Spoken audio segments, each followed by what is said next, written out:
in the sky. It was the time for sitting on porches beside the road.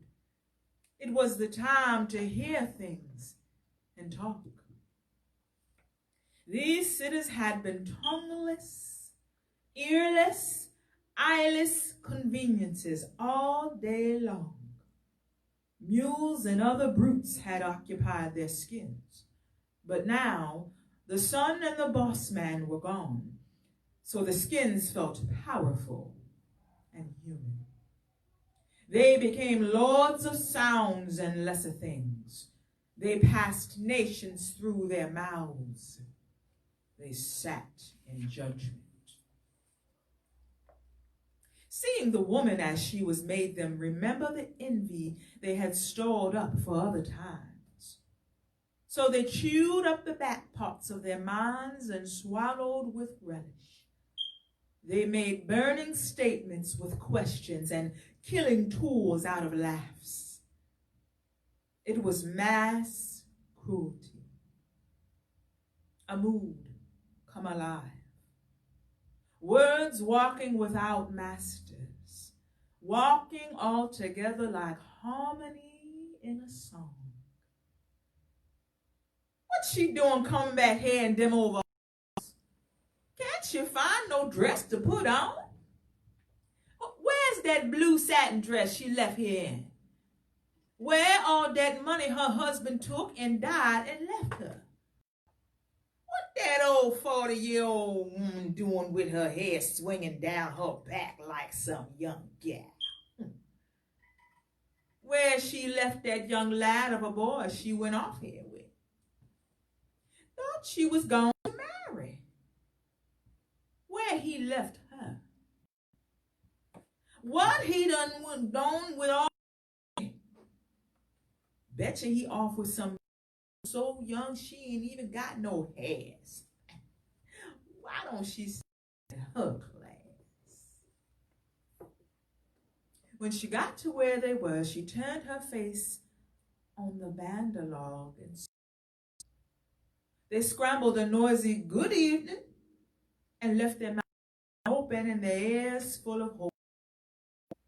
Her speech was pleasant enough, but she kept walking to her gate. The porch couldn't talk for looking. The men know firm buttocks like she had hip pockets. The great rope of black waist and unraveled boom. Then her pugnacious breast holes in her shirt. They, the men, were saying in mind what they lost with the eye. Women took the faded muddy overalls and laid it for remembrance. It was a weapon of strength, and if it turned out of no significance, still it was that she might fall someday. But nobody moved, nobody spoke, nobody even thought to spit until after her gate slammed behind her. Pearlstone laughed real hard because she didn't know what else to do. She was all over Miss Sumpkins while she laughed. Mrs. Sumpkins snorted violently and sucked her teeth. Don't worry, y'all. You ain't like me. I ain't got her to study about. If she ain't got manners enough to stop and let folks know how she been making out, but let her go on. She ain't even worth talking after. Lulu Mose drawled through her nose. She sits high, but she looks low. That's what I say about these old women running after those young boys. Phoebe Watson hitched her rocking chair forward before she spoke. Well, nobody don't know if it ain't anything to tell or not. Me, I'm a best friend, and I don't know. Maybe us go into things like you We all know how she went away from here, and us sure seen her come back. Tain't no use in you trying to cloak no old woman like Janet Starks, Phoebe, friend or no friend. At that, she ain't so some of y'all that's talking. She's way past 40 to my knowledge, Phoebe. No, I'm 40 at the outside. She's way too old for a boy like Tea Cake. Tea Cake ain't been no boy for some time. He's around 30 his own self. But what it was. She could say a few words with her. She act like we done something to her. Pearl Stone complained. She the one been doing wrong. You mean you mad because she didn't stop and tell us all her business? Anyhow, what you ever know her to do so bad as y'all make out? The worst thing I ever known her to do was taking a few years off her age, and that ain't never harmed nobody. Y'all makes me tired. The way you talk and you think the folks in the town didn't do nothing in the bed except praise the Lord. You have to excuse me, because I'm about to go take her some supper. Phoebe stood up sharply. Oh, don't mind us, Lulu smiled. Just go right ahead. Us can mind your house for you till you get back. My supper is done. You better go see how she feel. You can let her rest up, you know. Lord, Pearl agreed. I done scorched up that little meat and bread too long to talk about it. I can stay away from home long as I please. My husband ain't fussy. Oh, Phoebe, if you're ready to go, I could walk over there with you, Miss Sumpkins volunteered. It's sort of dusking down here, down in the dark. The booger man might catch you. No, oh, thank you. Nothing couldn't catch these few steps I'm going. Anyhow, my husband told me say no first-class booger would have me. If she got anything to tell you, you'll hear it. Phoebe hurried off with a covered bowl in her hands. She left the porch pelting her back with unasked questions. They hoped the answers were cruel and strange. When she arrived at the place, Phoebe Watson didn't go in by the front gate and down the palm walk to the front door. She walked around the fence corner and went in the intimate gate with her heaping plate of mulatto rice. Janie must be round that side. She found her sitting on the steps of the back porch with the lamp filled and the chimneys cleaned. Hello, Janie. How you coming? Oh, pretty good. I'm trying to soak up some of the tiredness and the dirt out of my feet. She laughed a little. I see you is. Gal, you sure looks good. You looks like your own daughter. They both laughed. Even with them overalls on, you sure shows your womanhood. Oh, go on. You must have think you brought something when I ain't brought home a thing but myself. That's a gracious plenty. Your friends wouldn't want nothing better. I takes the flattery off of you, Phoebe, because I knows it from the heart. Jenny extended her hand. Good Lord, Phoebe. Ain't you never going to give me that little ration you brought me? I ain't had a thing on my stomach today except my hand. They both laughed easily. Well, give it here and have a seat. I knowed you be hungry. No time to be hunting stove wood after dark. My mulatto rice ain't so good this time. Not enough bacon grease. But I reckon it'll kill hungry. I'll tell you in a minute, Janie said, lifting the cover. Gal, it's too good. You switches a mean fat around in the kitchen. Oh, that ain't much to eat, Janie. But I'm liable to have something showing up good tomorrow, because you done come. Janie ate heartily and said nothing. The varied colors cloud dust that the sun had stirred up in the sky was settling by slow degrees. Here, Phoebe, take your and ain't got a bit of use for an empty dish. That grub sure come in handy. Phoebe laughed at her rough joke. You was just as crazy as you ever was. Hand me that wash rag on by you, honey. Let me scrub my feet. She took the and rubbed vigorously. Laughter came to her big road. Well, see, Mouth Almighty is still in the same place. And I reckon they got me up in their mouth now. Yes, indeed. You know, if you pass some people and don't speak to suit them, they got to go way back in your life and see what you ever done. You know about more you do yourself. They know more about you than you do yourself. An envious heart makes a treacherous ear. They done heard about you, just what they hope done happen. If God don't think no more about him than I do, there's a lost ball in the high grass. I hears what they say, because they just will collect round my porch, because it's the big old road. My husband gets so sick of him. Sometimes he make them all get for home. Sam is right, too. They're just wearing out your sitting chairs. Yeah, Sam say most of them goes to church, so they'll be sure to rise and judge me. That's that the day every secret is supposed to be made known. They wants to be there and hear it all.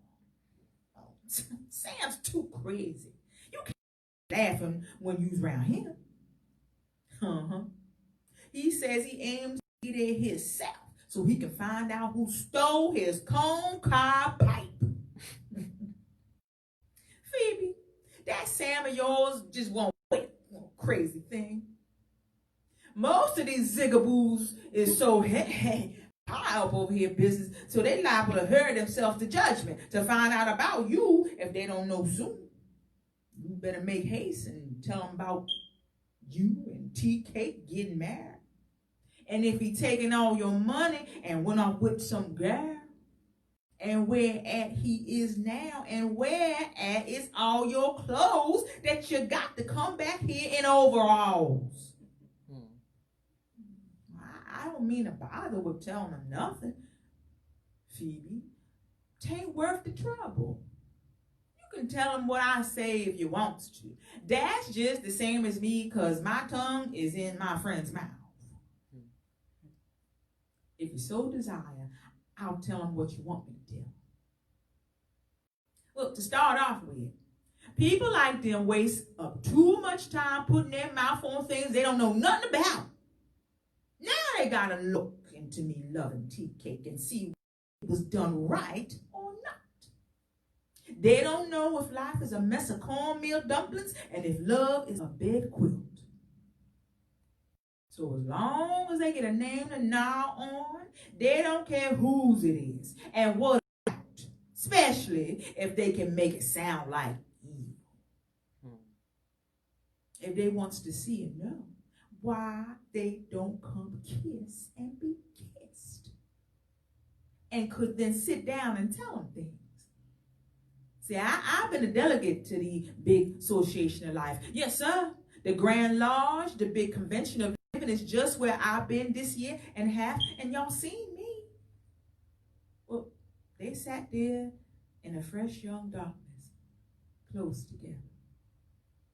Phoebe eager to feel and do through Janie, but hating to show a zest for fear it might be thought mere curiosity. Janie full of that oldest long human longing, self-revelation. Phoebe held her tongue for a long time, but she couldn't help moving her feet. So Janie spoke. They don't need to worry about me and my overalls long as I still got $900 in the bank. Tea-Cake got me into wearing them, following behind them. Tea-Cake ain't wasted no money of mine, and he ain't left me for no young girl neither. He give me every consolation in the world. He'd tell him so too if he was here. He wasn't gone. Phoebe dilated all over with eagerness. Tea-Cake gone? Yeah, Phoebe. Tea-Cake is gone. And that's the only reason you see me back here. Because I ain't got nothing to make me happy no more where I was at. Down in the Everglades there. Down on the muck.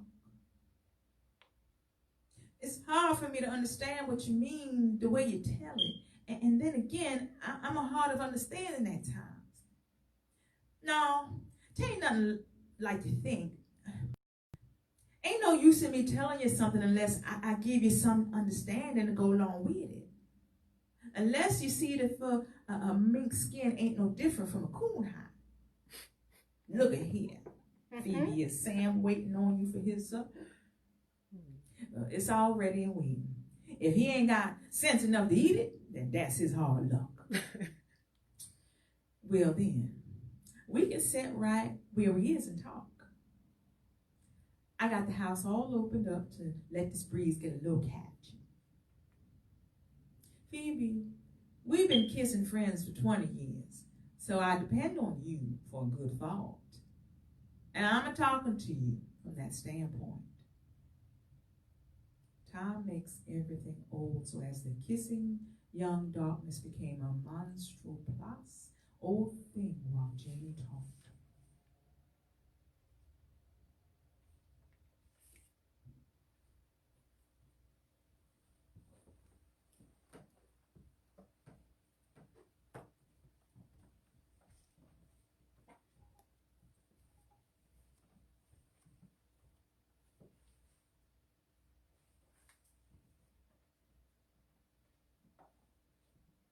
Thank you, Jax. One of the reasons why I love Zora Hurston is because through her work, history comes alive. And so the world that my grandmother and her mother before her inhabited comes alive, because she took the time to preserve these voices and to preserve the stories of what happened to our people during slavery and after. But it's this period, this sharecropping period in the late 1800s, right after slavery, is the subject of my reading tonight. And I'm going to read to you from Jonah's Gourd Vine.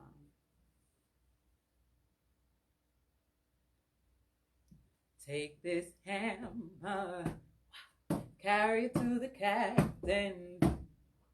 Take this hammer, carry it to the captain. Take this hammer, wow, carry it to the captain. Tell him I'm gone, yeah, tell him I'm gone. And if he asks you, was I running? And if he asks you, was I running? If he asks you, was I running? Tell him I'm blind, yeah, tell him I'm blind. So you gon' take this hammer, carry it to the captain, 'cause I'm done. Take this hammer, carry it to the captain, 'cause I'm gon' take this hammer, carry it to the captain. Tell him I'm gone, hey, tell him I'm gone. Hey, you tell him I'm gone. Tell him I'm gone. Ain't gonna work no more. Tell him I'm gone. Hey, tell that boss man I'm gone. Hey, tell them, say I'm gone. Hey, tell that cracker I'm gone. Hey, take this hammer, yeah, carry it to the captain, yeah. Take this hammer, yeah, carry it to the captain, yeah. Take this hammer, carry it to the captain. You tell him I'm gone, yeah. You tell him I'm gone, yeah. You tell him I'm gone. They ain't gonna work out me. Tell him I'm gone. You ain't gonna see me no more. I'm gone. I'm done working for you. I'm gone. Ain't gonna see me no more. I'm gone. Yeah, tell him I'm gone. God was grumbling, his thunder and playing the zigzag lightning through his fingers. Amy Crittenden came to the door of her cabin to spit out a wad of snuff. She looked up at the clouds. "Old Master going to scrub floors today," she observed to her husband, who sat just outside the door, reared back in a chair. "Better call them chaps and out of the cotton patch." "'Tain't won't rain," he snorted. "You always talking more than you know." Just then a few heavy drops spattered the yard with the hard clay. He arose slowly. He was an older, middle-aged than his years gave him a right to be. "And even if it do rain," Ned Crittenden concluded grudgingly, "if they ain't got sense enough to come in, let 'em get wet." "Yeah, but when us left the field, you told 'em not to come till you call 'em. Go ahead and call 'em for the rain catch 'em." Ned ignored Amy and shuffled through the door with the chair and somehow trod on Amy's bare foot.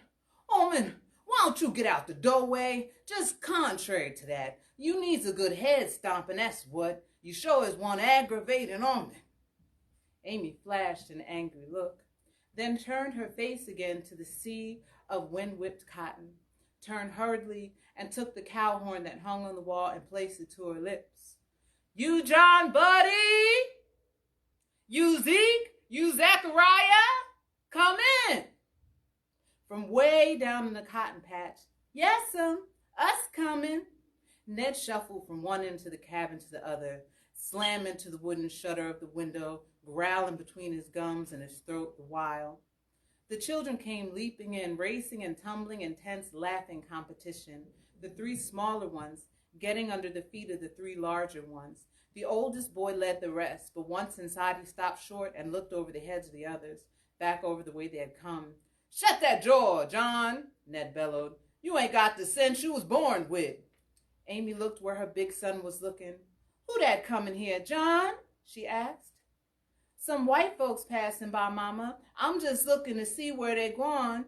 "Come on out the doorway and shut it tight, fool. Stand there gazing at them white folks right in the face." Ned gritted at him. "You brazen ways with these white folks is going to get you lynched one of these days." "Aw, 'tain't," Amy differed impatiently. "Who can't look at old Beasley? He ain't no quality nohow." "Shut that door, John," screamed Ned. "I wasn't the last one inside," John said sullenly. "Don't you give me no word for word," Ned screamed. "You just do like I say do and keep your mouth shut or I'll take a trace chain to you. Your mammy might think you's a lump of gold 'cause you're a little white folks color in your face, but I'll stomp your guts out and that quick. Shut that door." He seized a litter knot from beside the fireplace and limped threateningly toward John. Amy rose from beside the cookpots like a black lioness. "Ned Crittenden, you raised that wood, my boy, and you going to make a bad nigga out of me." "That's right," Ned sneered. "I feeds them and I clothes them, but I ain't nothing to do to that little yellow god except and wash him up, huh?" "That's a big old resurrection, Ned. A slew-foot drag leg lie at that, and I dare you to hit me You know I'm a fighting dog and my hide is worth money. Hit me if you dare. I'll wash you to a gator's gut, and that quick. See that? I ain't for no fuss, but you trying to strike a big, great old ruction 'cause I tried to chastise that youngin'. No, Ned, you ain't just tried to chastise him nothing of the kind. You trying to fight him on the sly. He's just obedient to you and just as humble as he can be. Yet you're still always washing his face with his color and telling him he's a bastard.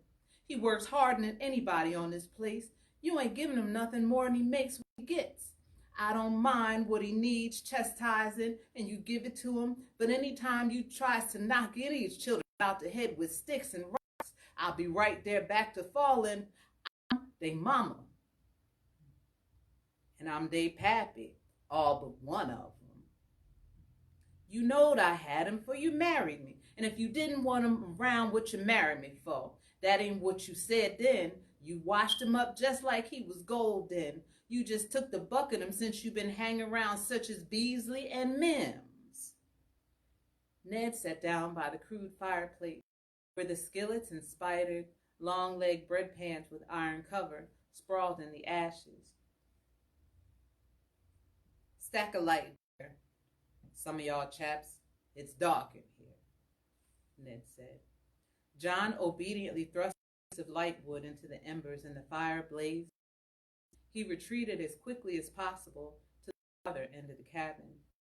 Ned smoked his strong, homegrown tobacco twist for a few minutes. Then he thrust out his feet. Pour me some water in that wash basin, you chaps, and some of y'all get the wash rag. There was a scurry and a bustle to do his bidding, but the drinking gourd dropped hollowly in the water bucket. Ned heard it. "'Tain't no water in that there water bucket. I'll bound you."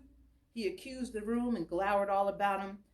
Full of young'uns for me to feed and clothe, and here 'tis dust dark, raining, and not a drop of water in the house. Amy, what kind of woman is you nohow? Amy said nothing. She sat on the other side of the fireplace and heaped fresh red coals upon the lid of the spider in which the bread was cooking. "John," Ned thundered, "get your yellow behind up off that floor and get water to wash my foot." "You been to the house longer than he is," Amy said quietly. "You could have been and got that water." "You think I'm going to take another man's young'un and feed him in 12 years and he too good to fetch me a bucket of water?" Ned bellowed. "It's raining there and raining hard," Amy said in the same level tones. "That's right," Ned sneered. "John is the house one. Old Martha always give the yellow ones in the house and give 'em jobs toting silver dishes and goblets to the table. Us black ones is the ones supposed to catch the wind and the weather, huh?" "Oh, Ned, I don't want none of my chillins pulling to no spring in a hard rain. Your foots can wait. Come hog killing time, I've been married to you 12 years and I done seen you let 'em wait a powerful long spell sometime. I don't want my chillins all stoved up with colds from progging around in the rain." Old Marsh didn't ask me if it was raining or snowing or hot or cold. When he spoke, I had to move, and quick too. I'd get a hickory to my back. These young'uns ain't a bit better than me. Let 'em come like I did. No, Ned, no. I don't want mine to come like you, nor like me neither, and I'm a whole heap younger than you. You growed up in slavery time. When old master was driving you in the rain and the cold, he wasn't doing it to help you along. He was looking out for himself. Of course, I was 12 years old when Lee made the big surrender, and they didn't work me hard, but these children is different from us. How come they's different, woman? We's all niggas together. White man don't care no more about one of us than the other. But we let the white folks love our children for us, is us. That's just the point. We black folks don't love our children. We wouldn't do it when we was in slavery because we couldn't. We born them, but that didn't make them ourn. They belonged to old massa. No use in treasuring other folks' property. It was liable to be took away any day. I don't know. Maybe it'll take us some generations, but we free folks now. The big bell done rung. Us got to practice on treasuring our young'uns. I love these here already a whole heap, and I don't want 'em knocked about and buked. Ned raked his stubbly fingers through his grizzly beard in silent hostility. He spat in the fire and tapped his pipe. They say spare the rod and spoil the child. And God knows I ain't going to spoil now one of these. They was made to work, and all of 'em gonna work right along with me. Is that supper near ready? No, it ain't. How you expect me to work in the field right alongside you, Ned, and have supper ready just as soon as we get to the house? Don't you change words with me, woman. I'll knock you dead as Hector. Shut your mouth. I change just as many words as I darn please. I'm 3 times 7 and a button. I knows what's the matter with you. You's mad 'cause Beasley done took them 2 bales of cotton us made last year. You's another lie. You's a lie. You's another one, Ned Crittenden. Don't you like it? Don't you take it? Hear my collar come and you shake it? Us wouldn't be in this fix if you had to listen to me. I told you to haul the cotton to the gin that soon as everything was counted up and Beasley our share for you to take it and haul it straight to the barn. But no, you couldn't listen to me. Beasley told you in his barn, and being he is a white man, you done what he told you. Now he say he ain't got no cotton of ours. Just stole it. Me and you and all the children done worked a whole year. Us done made 16 bales of cotton and ain't even got a cotton seed to show. He just took it. Us hit up, Major Beasley said. Come to think of it, 'tis a heap of mouths in one meal barrel. No such a thing, Ned Crittenden. First place, us ain't had nothing but meal and sowbell to eat. You merely mouthing round 'cause you scared to talk back to Rush Beasley. What us needs to do is get off of this here place that we don't own. We've been here too long. I belongs on the other side of the big creek anyhow. Never did like it over here. When us gathered the crops, this here less smooth. Oh, I reckon we can make it here all right. When us don't have so many mouths in the meal barrel, we can come out. Tain't gonna be many times when I goes into this gin house. How come? 'Cause I done bound John over to Captain Mims. That's a great big old boy, Amy. 16 years old and look like 20. That John of yours, he eats a heap. And then you won't let me get the worth of my rations out of him in work. He could be the finest plow hand in Alabama, but you won't let me do nothing with him. He don't do nothing? What you mean, Ned? He don't do nothing. He's a better hand with a wide, sweet plow right now than you is. And he can chop more cotton than you and pick more and can nose more than you and can beat you anytime. Then it surely heard Ned. What you say? What you say about bounding John Buddy over to Captain Mims? You ain't gonna do no such a thing with my boy. I done it. He worked for Mims. In the frenzied silence, Amy noticed the rain had ceased, that the iron kettle was boiling, that a coon dog struck a trail way down the creek and was coming nearer, singing his threat and challenge. Ned Crittenden, you know just as good as I do that Captain Mims ain't nothing but po' white trash, and he used to be overseer on a plantation that everybody knows is the worst in southern Alabama. He done whipped niggas to death. Call him po' when you got 1,000 acres under the plow, and more than that in a woodlot. He got 50 mules. Don't care how he get it. When Massa Pickney got killed in the war and old Miss Pickney had nobody to look after, she took and married him. But an overseer, live off of clay and black molasses. His folks so poor right now, they can't even sit in their house. Every time you pass there, they sitting in their yard just as barefoot as a yard dog. Put no child of mine under no Mims. I done it, and you can't help yourself. He won't come get him tomorrow. He's gonna sleep him, feed him, and effing John Buddy's in the account. He said he'll give him soup come close to Christmas time. This here binding over ain't nothing but another way of putting us black folks into slavery. Ned, Amy, you better quit talking about the buckra. Some of them be outside and hear you and turn you over to the patty roller, and then they take you out of here and put 100 lashes of raw hide on your back. I done told you, but you won't hear. The clash and frenzy in the air was almost visible. Something had happened. Ned stood up and shuffled toward the door. Reckon I'm gonna swill that sow and feed the mules. My victuals better be ready when I get back. He limped out the door and left it open. John, buddy, he said, you and Zeke go fetch a bucket full of water and hurry back to your supper. The rest of y'all get y'all plates and come get some of these here cow peas and pone bread. Lord, Lord! There was a lively clatter of tins and plates and spoons. The largest of the two boys went for water, Zeke clinging in the darkness to his giant of a brother. Way down in the cotton, Zeke gave way to his tears. John, buddy, I don't want you away from me, John, buddy. He grew incoherent, so John, buddy, carried him under his arm like a shock of corn and made him laugh. Finally, John said, sometime I just as soon be under Mems's pappy. One bout as bad as the other. Another thing, this ain't slavery time and I got 2 good foots hung on to me. He began to sing lightly. They turned with the water and were eating supper when Ned got back from the barn. His face was sullen and he carried the raw hide whip in his hand. Amy stooped over the pot, giving second helpings to the smaller children. Ned looked about and seeing no plate for him, uncoiled the whip and standing tiptoe to give himself more force, brought the whip down across Amy's back. Pain and anger killed the cry within her.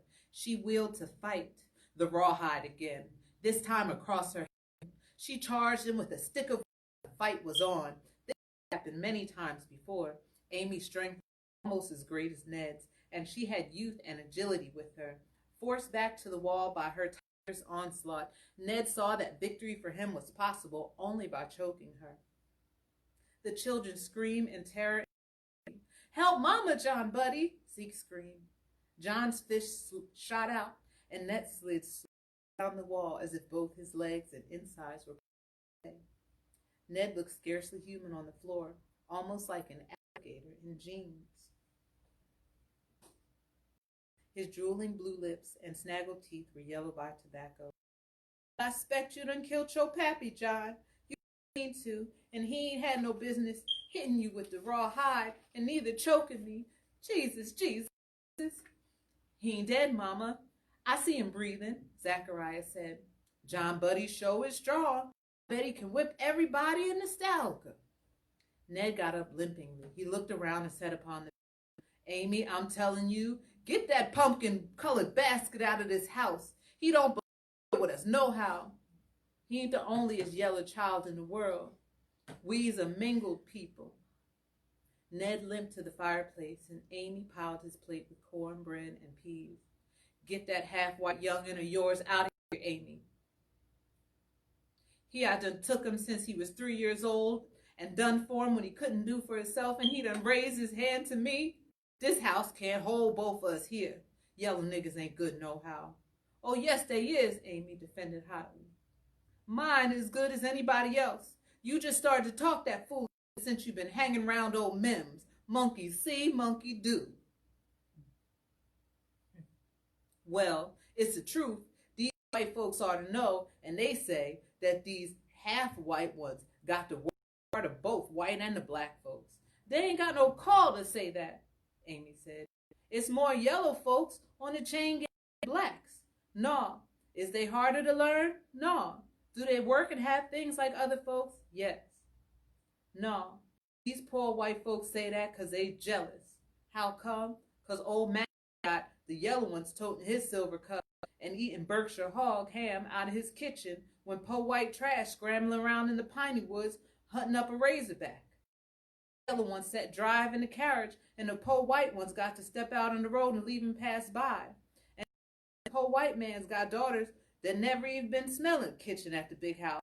And the yellow ones, they got mamas and no black to the big house and drag march and nobody out. The poor white trash. If I was at least day is, I spec I'd fret myself to death. Oh, no, Ned sneered. The brother in black don't fret to death. White man fret and work himself. Colored folk fret a little while and go on to sleep. Another thing, Amy, Hagar's children don't faint neither when they fall out. Have a hard old fit. That's all right. Ned, you always running your race down. We ain't had the same chances the white folks had. Look like I can't sense you into that. Amy, we can't faint. It just ain't in us. That's all right. We gon' faint too. May not come in your time and may not come in mine, but after a while, us people is going to faint like white folks. You just watch and see. Table that talk. That John is going off his place. Effing, I stay here. If he goes to Mem or he goes fine on down the road away from here, I done spoke. And that John of yours got to go. No, Ned, Amy began, but John cut her off. It's all right, Mama. Let me go. I don't care. One place is good as another. Leave him to do all the plowing after this. With his mouth, peas and cornbread, Ned glowed. The crops is laid by. Yeah, but next year's crops ain't planted yet, John countered. So John put on his brass-toed shoes and his clean shirt and was ready to leave. Amy dug out a crumpled and moldy dollar and gave it to him. Where you going, son? Over the big creek, Mama. I ever wanted to cross over. I'll go a piece the way with you to the creek, John. Give me a little dud knot here, Zeke, so I can see the way back. Goodbye, Pat, John called from the door. Ned grunted over a full mouth. The children bawled dolefully when John called to them. Amy threw a rug over her bruised head and closed the door after her. The night was black and starry.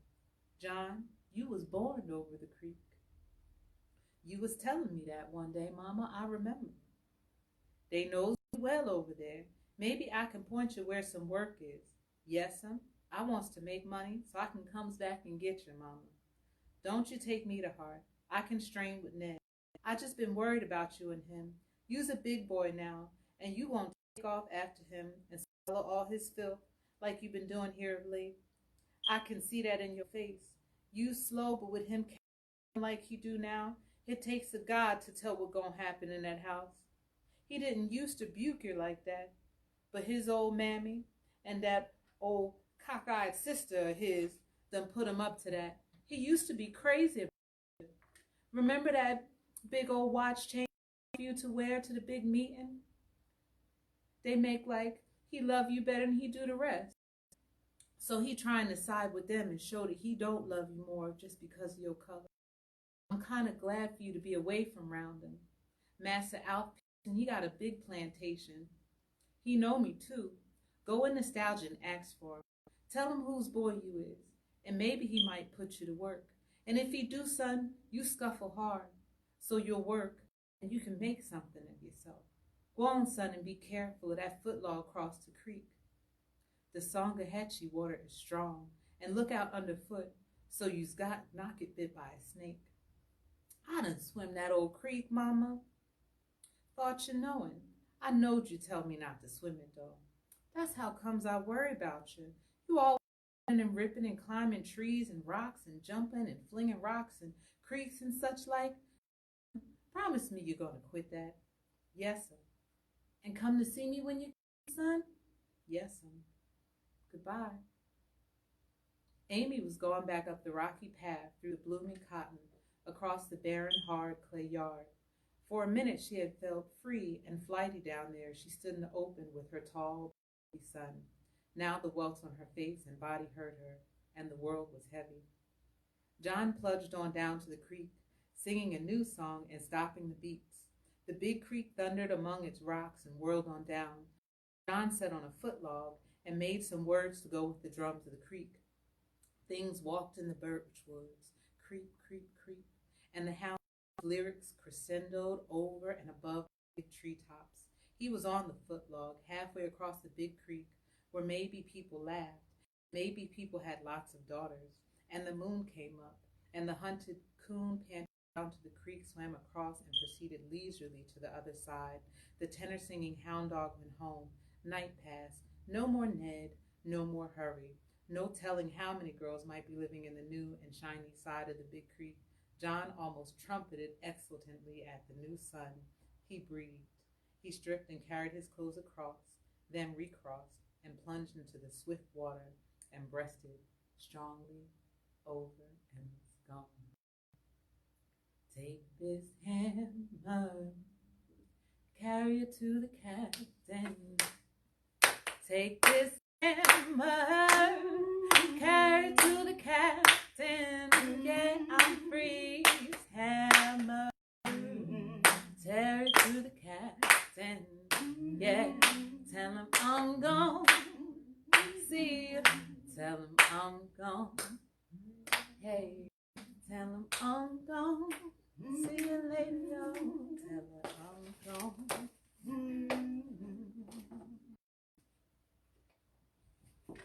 Next, Rahnda Rize will be reading a short story from Zora. So I want to introduce your short story with a little reading about it. Exploring the politics of race and class. Hurston's fiction, interrogating race, receives less attention than it should, particularly given that her more direct treatments of race and power appear in stories in which she blends folklore and fiction. African American folklore, particularly in song and story, serves important functions within the Black community. It has a long history as a weapon in the fight against slavery and racism. While Zora's treatment of race differs considerably from the angry confrontational work of her contemporary Richard Wright, her fiction nevertheless expresses and explores what it means to be Black in America.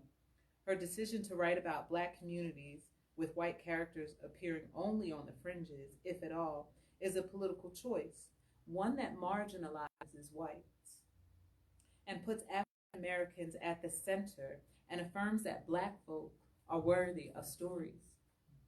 As we have seen, using her crooked stick, Hurston strikes at the intraracial politics of complexion called colorism and shadeism, which exists in dialogue with whiteness, and the belief that lighter is somehow better.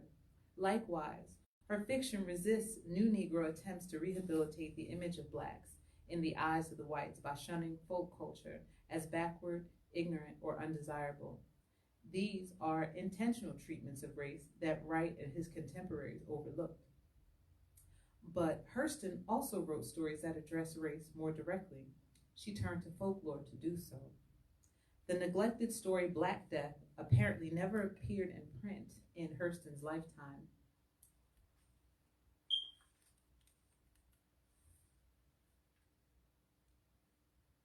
Hurston's pride in her culture prevented such discomfort as some middle-class readers might have put off or embarrassed by her conjure stories. Further, the frame of the story suggests that whites are inferior because they live only in a material world and thus fail to understand the dimensions of the spirit world. And so, Rahnda Rize is Black Death, from hitting a straight lick with a crooked stick. Stories by Zora Hurston.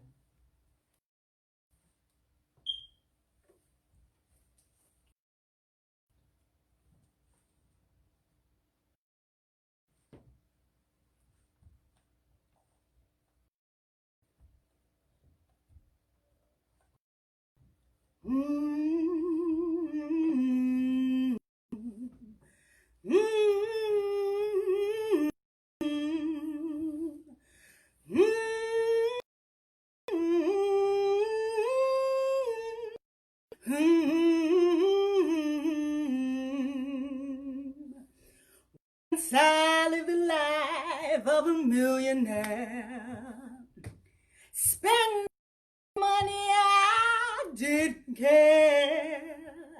I carried my friends out for a good time, buying bootleg liquor, champagne and wine. Then I began to fall slow. Didn't have a friend, no place to go. Ever get my hands on $1 again, I'm gonna hold on to it till they'll make us grin. Nobody knows you when you're down and out. In my pockets, not one penny. And my friends, they haven't any. So if I ever get on my feet again, then I'll meet my long-lost friend. Mighty strange, without a doubt. Nobody knows you when you're down and out. I mean when you're down and out.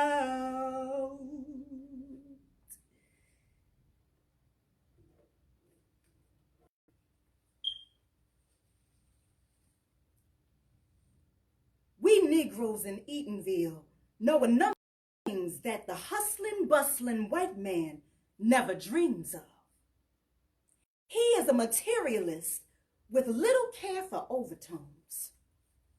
For instance, if a white person were halted on the streets of Orlando and told that old man Morgan, the excessively black Negro voodoo man, can kill any person indicated and paid for without ever leaving his house or even seeing his victim, he'd laugh in your face and walk away, wondering how long the Negro would wallow in ignorance and superstition. But no black person in a radius of 20 miles, not much. His achievements are far too numerous to mention singly. Besides, many of his cures or condoms are kept secret. But everybody knows that he put the loveless curse on Della Lewis. She has been married 7 times, but none of her husbands have ever remained with her longer than 28 days that Morgan had prescribed as the limit. Hiram Lester's left track was brought to him with $5, and when the new moon came again, Lester was stricken with paralysis while working in his new orange grove. There was the bloody flux that he put on Lacey Pot. He caused Emma Taylor's teeth to drop out. He put the shed skin of a black snake in Horace Brown's shoes and made him as the wandering Jew. He put a sprig of Lena Merchant's hair in a bottle, corked it, and threw it into a running stream with the neck pointing upstream. And she went crazy. He buried Lily Wilcox's fingernails with lizard's feet and dried up her blood. All these things and more can easily be proved by testimony of villagers. They ought to know. He lives alone in a 2-room hut down by Lake Blue Sink, the bottomless. His eyes are reddish, and the large gold hoop earrings jangling on each side of his shrunken black face make the children shrink in terror whenever they meet him on the street or in the woods where he goes to dig for his medicines. But the doctor cannot spend his time merely making folks ill. He has sold himself to the devil over the powerful black cat's bone that alone will float upstream. Any do what he wills. Life and death are in his hands. He sometimes kills. He sent old Lady Croons to her death in the lake. She was a rival hoodoo doctor and laid claims to equal power. She came to her death one night. That very morning, Morgan had told several that he was tired of pretenses. He would put an end to it and prove his powers.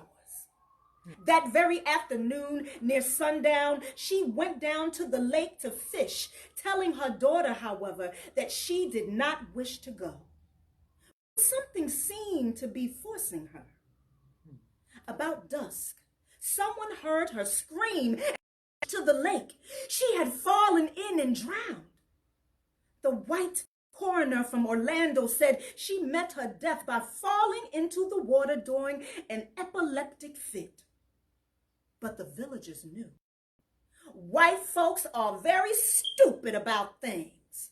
They can think mightily, but cannot feel. But the undoing of Bo Diddley is his masterpiece. He had come to Eatonville from up north somewhere. He was at the Park House Hotel over in Maitland, where Dosia Boga was a chambermaid. She had a very pretty brown body and face and sang alto in the Methodist choir and played the blues on her guitar. Soon Diddley was with her every moment he could spare from his work. He was stuck on her all right for a time. They would linger in the shrubbery about Park Lake or go for walks in the woods on Sunday afternoon to pick violets. They are abundant in Florida woods in winter. The Park House always closed in April, and Bo was planning to go north with the white tourists. It was then Dosia's mother discovered that Bo should have married her daughter weeks before. Miss Diddley, said Mrs. Boger, I'm a widow woman and she's all I got and all I know is you're going to do with her. She hesitated to study his face. Thou know, I don't want to make no talk round town. In a split second, the vivacious, smiling Bo had vanished. A very hard, vitriolic stranger occupied his chair. Look-a here, Miss Boga. Man that's traveled a lot, been most everywhere. Don't try to come that stuff over me. What I got to marry Dosia for? Cause the surprise of his answer threw the old woman into a panic. You's the cause of her condition, ain't you? Dosia, embarrassed, mortified, began to cry. Oh, I see the little plot now. He glanced toward the girl and back again to her mother. But I'm none of your down south suckers. Go try that on some Clyde hoppers. Don't try to lie on me. I got money to fight. Bo, Dosia said, you ain't calling me a liar, is you? And in her misery, she started toward the man through 4 months, constant assurance she had learned to love. Yes, you're lying, sneaking little, you're not even good sawdust. Me? I could pick up a better woman than you. I'm a married man, so you might as well forget. Dosia fell. Bo, you said you were. Dosia wailed. Oh, replied with a gesture of dismal of the affair. What difference does it make? Anything at times. There are certain kinds of women Americans always lie to. In her eye, Dosia saw things for the first time without her tinted glasses, and terror seized. She fell upon her knees and clenched the legs of her seducer. Oh, Bo, she wept, struggling to hold on to him as he, fearing for the creases in his trousers, struggled to free himself. You said you promised. Oh, well, you ought not have believed me. You ought to have known I didn't mean it. Anyway, I'm not going to marry you. So what you going to do? Do whatever you feel big enough to try. My shoulders, they broad. He left the house hating the two women bitterly, as only we those we have injured. At the hotel, omitting of his shows of affection, his solemn promises to Dosia, he told the other waiters how that piece of the earth tried to inveigle to force him into a marriage. He enlarged upon his theme and told them all in strict confidence she had been pursuing him in all winter, how she had waited in ambush in time and again and dragged him down the lake. And well, he was only human. It couldn't have happened with the right kind of girl, and he thought too much of himself to marry any other than the country's best. So the next day, Eatonville knew, and the scourge of tongues was added to Dosia's woes. Mrs. Boga and her daughter kept strictly indoors, suffering, weeping, growing bitter. Mama, if he just hadn't tried to make me out to be a bad girl, I could have looked over the rest in time. Mama, but he tried to make a... She broke down weeping again. Drip, drip, drip went her daughter's tears on the old woman's heart, each drip defying a little the fibers, till at the end of 4 days, the petrification was complete. Where once had been warm, pulsing flesh was now a cold, heavy stone that pulled down, pressing normal life and bowing the head of her. The woman died, and in that heavy old stone, a tiger, a female tiger, was born. She was ready to answer the question flung so scornfully at her old head. Well, what are you going to do? Dosia slept on the bed. A hot salt tear rose to Mrs. Boga's eye and rolled heavily down the quivering nose. Must Dosia awake always to that awful robbed of even faith? She knew this crime is not murder. Its punishment is meted to her of too much faith, of having too much, too great a love. She turned down the light and stepped into the street. It was near midnight and the village slept, but she knew of one house where there would be a light. She paired one pair of eyes still awake. As she approached blue, she all but turned back. It was a dark night, but the lake shimmered and glowed like the phosphorus near the shore. That figures moved about on the quiet surface. She remembered blue sink, the bottomless, was Morgan's graveyard, and all Africa awoke. A cold, prickly stole over her and her hair on end. Her feet grew heavy, tongue dry and stiff. In the swamp of the lake, she saw a jack-o'-lantern dark there, and 300 years of America passed. Mist of the morning. Africa reached out its dark hand and claimed its own. Drums, tom-tom, tom-tom, tom beat in her heart, beat in her ears.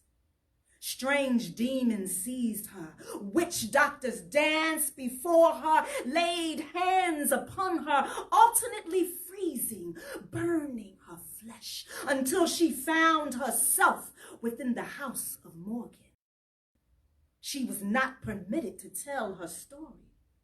She opened her mouth, but the old man chewed a camphor leaf or two, spat into a small pail of sand, and asked, "How do you want to kill her? By water, by a sharp edge, or a bullet?" The old woman fell off the chair in amazement. Her mind. He merely chewed a bit and handed her a drink. Dip up a teeny bit of water and put your hit on the floor. By that time, you'll know. She dipped the water out of a wooden pail and poured it on the floor. I want to shoot him. But how can I think of it? "Look here," Morgan directed and pointed to a huge mirror, scarred, and dusted its face carefully. "Look in this here glass.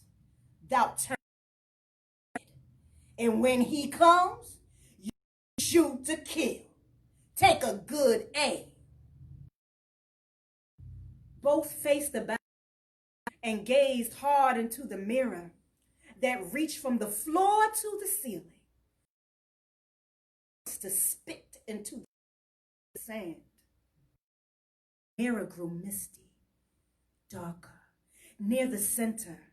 Then Mrs. Boger's bow walked to the center of the mirror and stand glaring and sneering. She all but fainted in terror. Morgan thrust the gun into her hand. She saw the face on both change. Change from scorn. She laughed.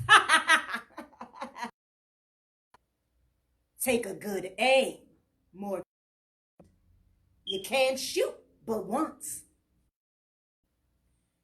She leveled the gun at the heart of the glass and fired. It collapsed. The mirror grew misty again, then cleared. She flung her money at the old man greedily and fled into the woods, dreading nothing, thinking distance between her and the house. Edenville was treated to another thrill. It's the darling of the lady was in the hotel yard making love to another. In order to fully appreciate what a great victory was hers, he was reciting the Concordia, how she loved him, knelt down and kissed his feet, begged to marry her, when suddenly he stood up very straight, clasped his hands over his heart, grew fell dead. Verdict was death from natural causes, heart failure. But they were mystified by what looked like a powder burn directly over his heart.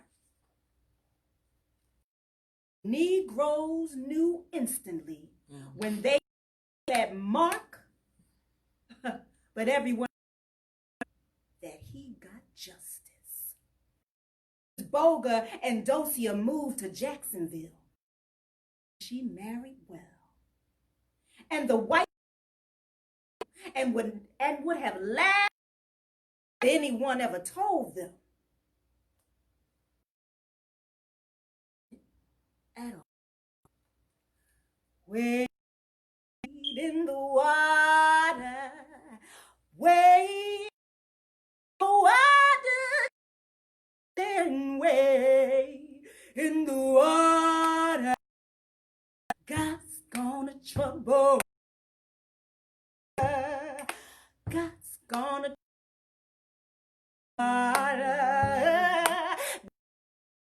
trouble the water. God's gonna trouble the water.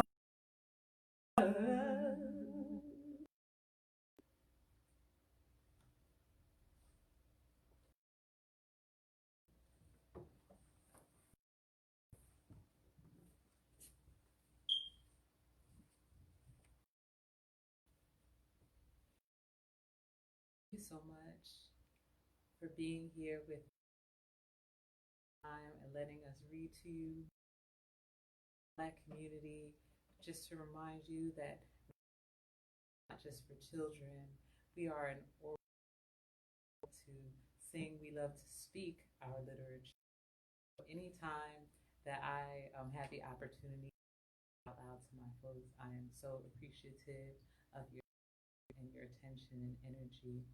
And I just want to challenge you to stretch your memories, to stretch to include ancestors, even the ones that have been hidden from us, the ones that we can't remember, that we embrace deep parts of our blackest parts of ourselves. We have a wonderful opportunity because we are loving ourselves more. We see in the broader culture, Blackness is accepted and to the point we can hardly keep track of how fast, it's appropriated. When coming up, if you spoke in a Black vernacular language, you were considered uneducated. And Zora that Toni Morrison talks about our ways in towards respectability and a climb towards upward mobility, to neglect our spirit and those deep ways to us. So I want to encourage you to love that. Love on your ancestors, love on your elders. Go talk to them this week and collect their stories. Preserve your stories now because we are the vernacular. So our next event will be tomorrow night, streaming live from 6 to 7:30 p.m. Another talk where we talk about how the Black vernacular is instrumental in our healing and our liberation as a people. And that conversation will be with myself, artist Muti Reed, and curator and artist Haley Davis. But before we let you go today, I want to call Jazz and Rahnda up one more time so that we can say goodnight to you.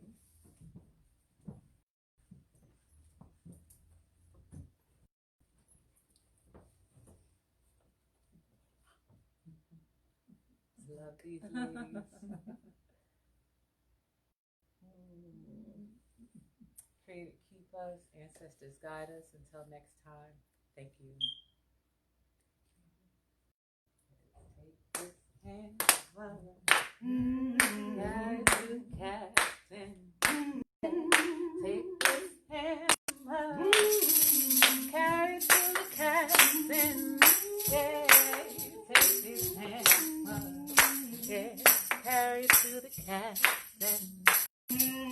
Tell him I'm gone. Tell him I'm gone. Hey.